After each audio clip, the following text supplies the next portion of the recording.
Sveiki visi, aš esu Vilma ir šiandien noriu pakalbėti apie vitaminą D. Labai daug pastaruoju metu kalba apie vitaminą D. Kaip jums atrodo? Ar jis reikalingas? Ir jūs parašykite į komentarą. Ar vartojat pastoviai vitaminą D ir kokia jūsų nuomonė? Aš padariau savo eksperimentą. Vartojau vitaminą D ir jau buvo pakankamai 77 ir nusprendžiau padaryti pertrauką. Tas buvo gegužės mėnesį ir per vasarą nevartojau ir pasidariau tyrimą.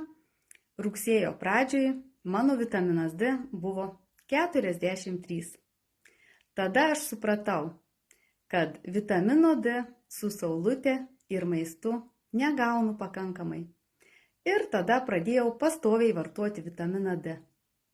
Vitaminas D yra labai svarbus ir reikalingas įvairiausių mūsų organizmo funkcijų. Vitamino D trūkumas sukelia, priskaičiuota yra, virš 100 ligų. Vitaminas D yra labai svarbus mūsų miegui, gerai nuotaikai. Netgi vitaminas D yra vadinamas, vitamino D dėl trūkumo atsiranda depresija, todėl jisai yra vadinamas antidepresantu. Dėl vitamino D trūkumo mūsų skydliaukė gali pradėti greičiau dirbti arba sulėtėti skydliaukės darbas. Kaip minėjau, miegui svarbus. Moterim vitaminas D gali sukelti krūtų onkologiją. Nėščiosioms gali atsirasti neišnešiotumo rizika. Taip pat vitaminas D yra labai svarbus,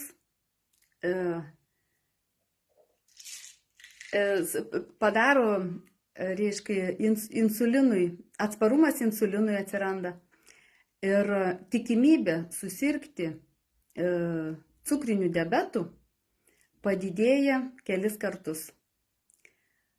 Taip pat vitaminas D yra labai svarbus mūsų dantim, kaulam.